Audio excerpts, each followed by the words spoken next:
السلام علیکم ورحمۃ اللہ وبرکاتہ۔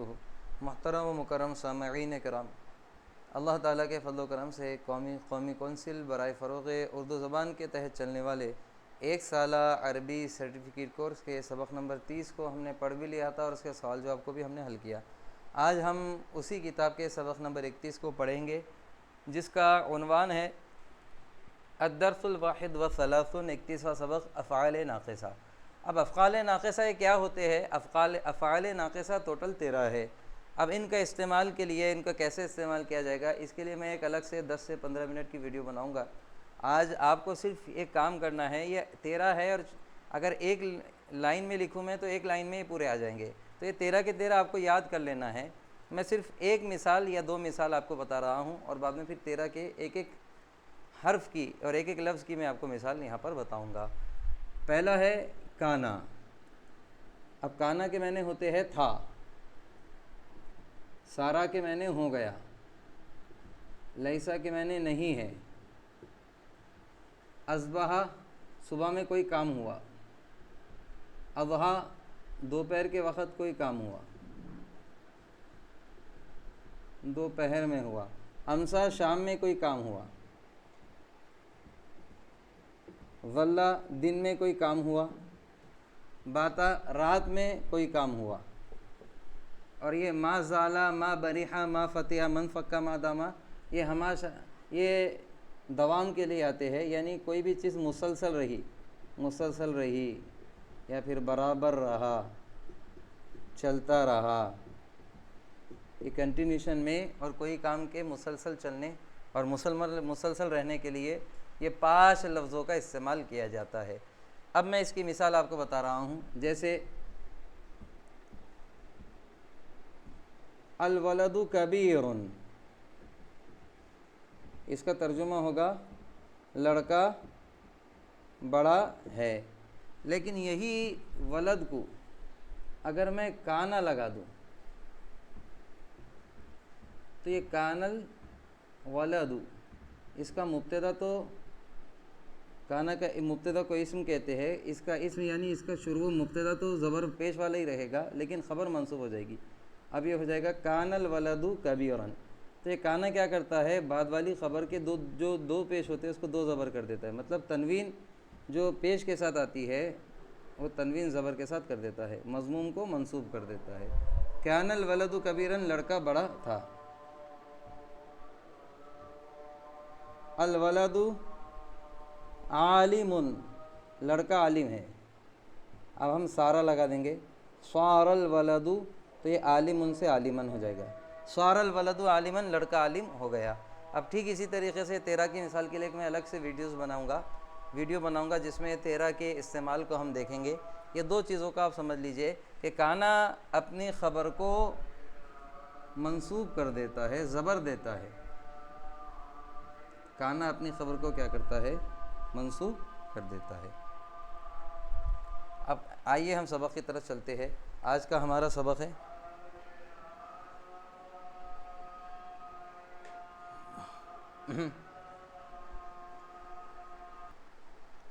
اب دیکھیے ہم اپنے سبق کی طرف دیکھتے ہیں۔ الدرس الواحد والثلاثون، 31واں سبق، الافعال الناقصہ، افعال ناقصہ۔ پہلا ہے خضراوات یہ ترکاریوں کو کہتے ہیں۔ فواکہ یہ فاکہتن کی جمع ہے جن کے معنی پھل ہوتے ہیں۔ کانا کے معنی تھا، میں نے لکھا دیا۔ اصبح کوئی کام صبح ہوا، لیسا نہیں ہے، ما زالا کوئی کام برابر چلتا رہا، ظلہ کوئی کام دن میں ہوا، صارا ہو گیا، طازجتن تازہ، شراء خریدنا، حوائج ضرورت کی چیزیں۔ اب ہم دیکھیں گے بائع الخضراواتی، بائع الخضراواتی ترکاریوں کا بیچنے والا۔ اب یہ ترکاری بیچنے والے سے متعلق سبق ہے، پڑھیے لکھیے اور ترجمہ کیجیے۔ بجوار بیتنا سوق کبیر، جوار کہتے ہیں بازو یا پڑوس، بجواری بیتنا ہمارے گھر کے پڑوس میں، سوق کبیر ایک بڑا بازار ہے۔ اب پورے سینٹنس کا مطلب ہوگا بجواری بیتنا سوق کبیر، ہمارے گھر کے پڑوس میں ایک بڑا بازار ہے، تباع فیہ الخضراوات والفواکہ الطازجۃ، تباع فی، اب کنٹینیوشن میں کریں گے تو ہو جائے گا تباع بیچے جاتے ہیں فیہ جس میں، یا پھر ہم کر سکتے ہیں اس میں بیچے جاتے ہیں، تباع کے معنی بیچے جانا، یہ مجہول کا صیغہ ہے، پیسو وائس ہے، پریزنٹ پیسو وائس، تباع فیہ الخضراوات، تباع فیہ اس میں بیچے جاتے ہیں، اور کیا بیچی جاتی ہے؟ الخضراوات ترکاریاں، والفواکہ الطازجۃ اور تازے پھل، اس میں تازے پھل و ترکاریاں بیچی جاتی ہیں۔ نذہب، ذہب یذہب کہ میں نے جانا ہے، اور نون آ گیا تو ہم ہو جاتا ہے، نذہب ہم جاتے ہیں، الی ھذا السوق اس بازار کی طرف، نذہب الی نذہب الی ھذا السوق ہم اس بازار کی طرف جاتے ہیں، اور وجہ کیا ہے کیوں جاتے ہیں؟ اس کے لیے لی لاتے ہیں، لی کے معنی لیے کے لیے کا ترجمہ ہوتا ہے، اور شراء جیسے کہ میں نے آپ کو بتا دیا خریدنا، لشراء خریدنے کے لیے، اور کن کو خریدنے کے لیے؟ الخضراوات والفواکہ، ہم جاتے ہیں اس بازار کی طرف خریدنے کے لیے پھلوں اور ترکاریوں کو، یا پھر ترکاریوں اور پھلوں کو، مرتن واحدتن، اور کتنے مرتبہ؟ ایک مرتبہ، فی الاسبوع ہفتے میں۔ اب پورے سینٹنس کا ترجمہ ہوگا، نذهب الی ھذا السوق لشراء الخضراوات والفواکہ مرتن واحدتن فی الاسبوع، نذهب الی ھذا السوق ہم اس بازار کی طرف جاتے ہیں، لشراء الخضراوات والفواکہ پھلوں اور ترکاریوں کو خریدنے کے لیے، مرتن واحدتن ایک مرتبہ، فی الاسبوع اسبوع ہفتے میں، ہم اس بازار کی طرف ہفتے میں ایک مرتبہ پھلوں اور ترکاریوں کو خریدنے کے لیے جاتے ہیں۔ ذہبت کے معنی میں گیا، یہ تا پیش آ گیا تو میں ہو جاتا ہے، ذہبت مع اخی میں اپنے بھائی کے ساتھ گیا، اور بھائی کی صفت بتا رہے ہیں، الصغیر میں اپنے چھوٹے بھائی کے ساتھ گیا، الی السوق بازار کی طرف، یوم الاحد اتوار کے دن، میں اتوار کے دن اپنے چھوٹے بھائی کے ساتھ بازار کی طرف گیا۔ کان الاحد اتوار تھا، کانا کے معنی تھا، یوم العطلۃ اب یہ تھا جو ترجمہ، یہ پورا تھا سینٹنس، الاحد یوم العطلہ اتوار چھٹی کا دن ہوتا ہے، تو یوموں پہ جو پیش تھا یہ کانا نے یوموں کے پیش کو زبر کر دیا، کان الاحد تھا اتوار، یوم الاحد چھٹی کا دن، فظل الناس یشترون حوائجہم حتی المساء، ظل یظل یہ دن بھر کوئی کام کے چلنے کو بتایا جاتا ہے، اب یہ ظل اشارہ کر رہا ہے کہ دن بھر کوئی کام چلا، فظل الناس تو لوگ دن بھر رہے، ظل کے معنی رہنا، اور کیسا رہنا؟ دن بھر رہنا، فظل الناس تو لوگ دن بھر رہے، اور کیسے رہے؟ یشترون خریدتے ہوئے، تو لوگ دن بھر خریدتے رہے، ظل الناس یشترون لوگ دن بھر خریدتے رہے، حوائجہم اپنی ضرورت کی چیزیں، الی حتی المساء شام تک۔ اب پورے سینٹنس کا ترجمہ سنیے، ظل الناس یشترون حوائجہم حتی المساء لوگ دن بھر اپنی ضرورت کی چیزیں شام تک خریدتے رہے۔ کان السوق ملیئا، اب یہ جملہ تھا السوق ملیء، السوق بازار، اور ملیء بھرا ہوا ہے، السوق ملیء بازار بھرا ہوا ہے، لیکن کانا کے معنی تھا ہوتے ہیں، اور یہ کانا کیا کرتا ہے؟ اپنے خبر کو، جو خبر آتی ہے اپنے اسم کو تو پیش ہی رہنے دیتا ہے، لیکن خبر جو آتی ہے ملیء سے اس کو ملیئن کر دیتا ہے، تو السوق ملیء بازار بھرا ہوا ہے، اور کان السوق ملیئن بازار بھرا ہوا تھا، تو یہاں پر بتا رہے وہ بازار کی کیفیت کو، وَكَانَ السُّوقُ مَلِيئًا اور بازار بھرا ہوا تھا، اور کس سے بھرا ہوا تھا؟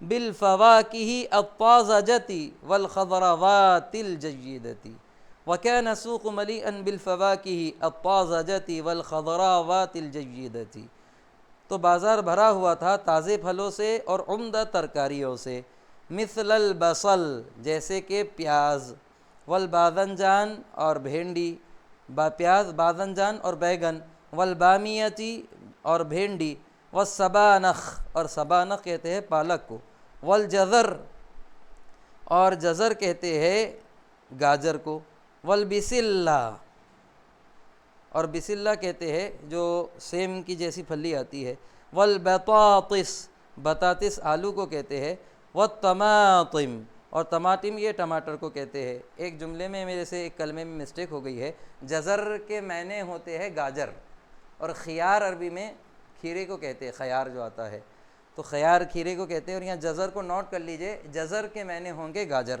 اب میں شروع سے کر رہا ہوں۔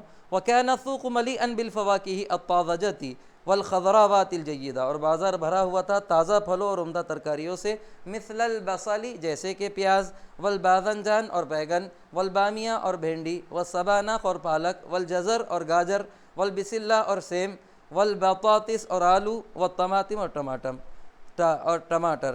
وَكَانَتْ فِيهِ فَوَاكِهُ، اور اس میں پھل بھی تھے، ایضاً کہ میں نے بھی، وَكَانَتْ فِيهِ فَوَاكِهُ ایضاً، اور اس میں پھل بھی تھے، مثل التفاح والموز جیسے کہ سیب اور موز، والبرتقال اور سنترا، والجوافہ اور جوافہ کے معنی جام، والرمان رمان کے معنی انار، والعنبی اور انگور، والمنجا اور مینگو یعنی آم، وغیرہ اور اس کے علاوہ اور پھل بھی تھے۔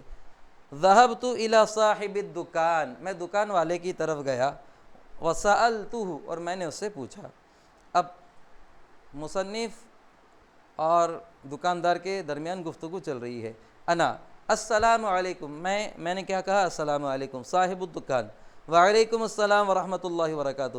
دکاندار جواب دیتا ہے تم پر بھی اللہ کی سلامتی اور اس کی رحمت ہو۔ انا پھر میں کیا کہہ رہا ہوں؟ حل عندک فواکہ طازجۃ، کیا تمہارے پاس تازے پھل ہے؟ صاحب الدکان طبعاً جی بالکل۔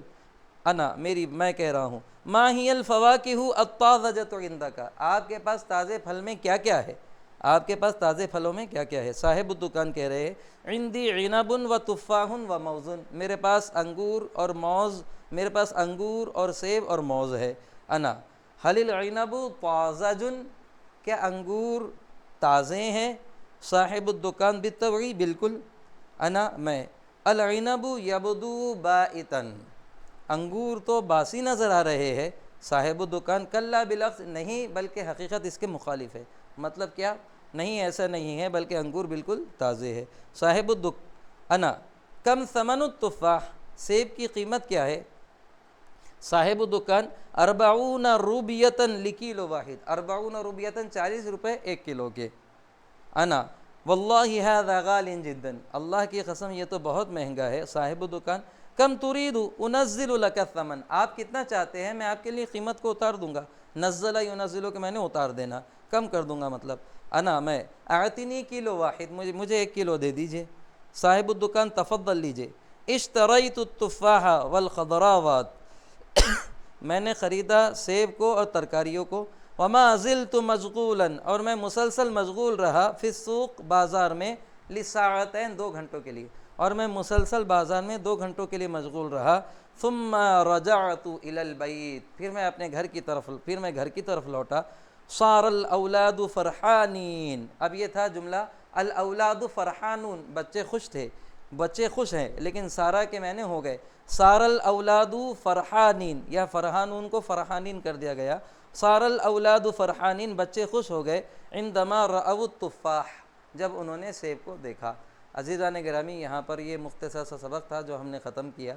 اللہ تعالیٰ سے دعا ہے کہ ہم کو سننے، سمجھنے اور اس کی پریکٹس کرنے کی، اور عربی زبان سیکھ کر دوسروں کو سکھانے کی توفیق عطا فرمائے۔